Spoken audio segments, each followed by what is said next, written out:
हाय दोस्तों, कैसे आप लोग। मैं उम्मीद करता हूँ आप लोग ठीक होंगे। सऊदी अरब के जो रिक्वायरमेंट ऑफिस है होता है, जो बहुत सारे मुंबई में है, दिल्ली में है, कोलकाता में है, लखनऊ में है, काफ़ी सारे जगह पे है, जिसमें कहा जा रहा है कि 30 से 32 ऑफिस को जो जिसका लाइसेंस है वो रद्द कर दिया गया है।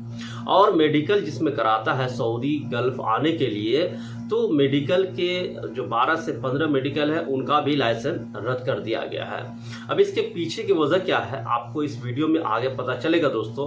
और अगर आप ड्राइवर हैं तो रोड पे चलने से पहले आप ये जान लीजिए कि पहले कैसा था कि सामने कैमरा था तो पता चल जाता था। अब ड्रोन के जरिए से जो ट्रैफिक पुलिस है वो ड्रोन के द्वारा आपके ऊपर निगरानी रखा जा रहा है। ड्रोन में कहा गया है, देखिए मैं लगा दिया हूँ, ये फोटो लगाया हूँ। तो ड्रोन में कहा जा रहा है, जो मैं कल न्यूज़ पढ़ा उसमें लिखा हुआ था कि उसके अंदर एक रडार है, जो ऐसे भी वहाँ यहाँ भी हर कैमरे में रडार के जरिए ही यहाँ मुखालफा आता है या जुर्माना आता है, तो उसमें भी एक रडार है। तो इस पे क्या है पूरा अपडेट मैं आगे बताऊंगा दोस्तों। तीसरी खबर है कि जो यहाँ के जो जुर्माना है, वो जो ड्राइवर लोगों का उनका जुर्माना बढ़ गया है। रोड पे वायलेशन का जुर्माना कहा जा रहा है, वायलेशन का जो जुर्माना है वो बढ़ गया है।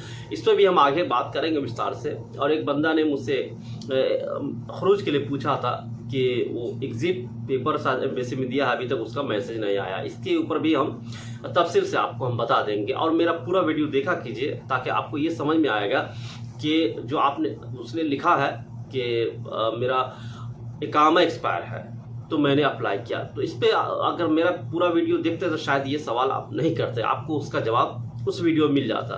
खैर आगे हम बात कर लेंगे इस पे। उससे पहले आप सबसे रिक्वेस्ट है चैनल को सब्सक्राइब और लाइक शेयर कर दीजिए। अब आते हैं सबसे पहली खबर पे, रिक्वायरमेंट ऑफिस पे। रिक्वायरमेंट ऑफिस जो है दोस्तों इंडिया में बहुत सारे जगह है, मुंबई में है, दिल्ली में है, लखनऊ में है, कोलकाता में है, और भी कई जगह, चेन्नई, केरला, हैदराबाद, बहुत सारे जगहों पे रिक्वायरमेंट ऑफिस है। और मेडिकल सेंटर भी। मेडिकल सेंटर दोस्तों गमका के द्वारा जाता है लोग, ठीक है। अगर मेडिकल में पहले कैसा था, आज से 15-16 साल पहले जब गमका नहीं था, तो कोई भी एजेंट, दलाल या ऑफिस वाले जो रिक्वायरमेंट ऑफिस वाले हैं वो अपना मर्जी से किसी भी मेडिकल में सेटिंग होता था उनका, वहां से मेडिकल कराते थे और लोगों को फ्लाइट करा देते थे और बड़ा क्विकली काम होता था उस वक्त। अब क्या हुआ कि गमका के द्वारा होता है, तो गमका अगर आपका जहां निकला है वही आपको जाना होगा, उसमें कोई दुराय नहीं।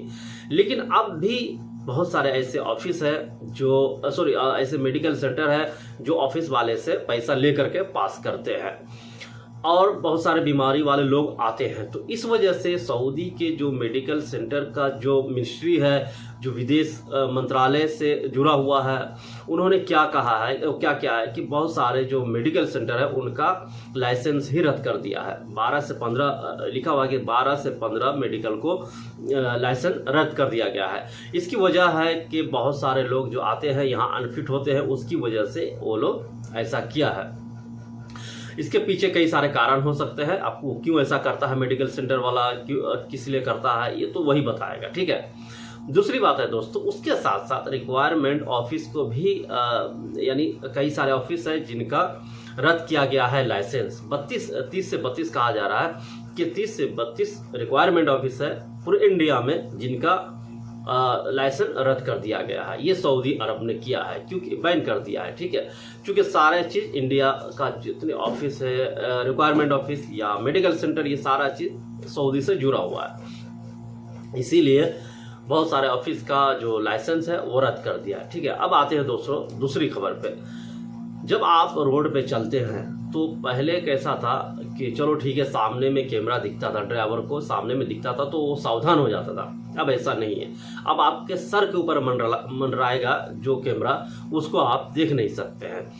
और 30 से 32 फीट कहा जा रहा है कि 30 से 32 फीट ऊंचाई पे रहेगा ड्रोन कैमरा। और ऐसे रोड पे रखा जा रहा है जो बहुत ही बिजी रोड है, बहुत ही यानी भीड़ भाड़ इलाका है, तो ऐसे रोड पे ड्रोन को रखा जा रहा है। और ड्रोन के द्वारा, रडार के द्वारा आपको स्कैन करेगा वो कैमरा, ड्रोन का कैमरा, और वो बताएगा कि गलत चल रहा है, आप सही चल रहा है, आपका गाड़ी रजिस्ट्रेशन है नहीं है, सारा चीज़ वो डेटा वो बताता है। तो वो सारा डेटा बताएगा, उसके बनिस्बत उसका जो जुर्माना है वो आएगा उसके, चाहे अगर वो कफील का है तो कफील पे आएगा, अगर उसके नाम पे है तो उसके नाम पे इकामे पे वो जुर्माना आ जाएगा। ठीक है, अब ये मत समझिए कि हमको सामने से कोई चीज़ नहीं दिख रहा है तो हमारे ऊपर निगरानी किसी का नहीं है।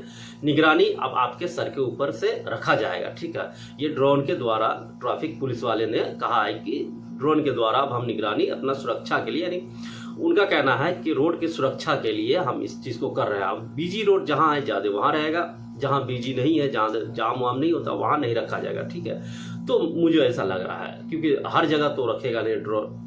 ठीक है, तो ये सारी चीज़ आप ख्याल रखिएगा कि ड्रोन भी आपका निगरानी कर रहा है, इतना चीज़ याद रखिएगा सऊदी अरब के अंदर अगर आप है तो।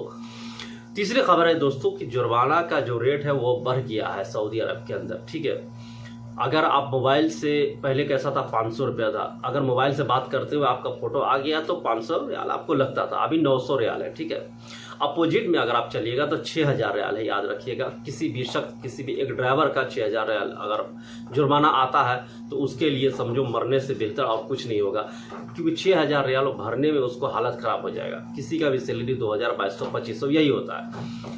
तो अगर वो आदमी सक्षम होगा तो भर सकता है, या किसी से लेकर के भर सकता। सक्षम नहीं है, बहुत सारे आदमी इतने मजबूर होते हैं कि 6000 तो दूर की बात है, 600 रुपया नहीं भर सकते।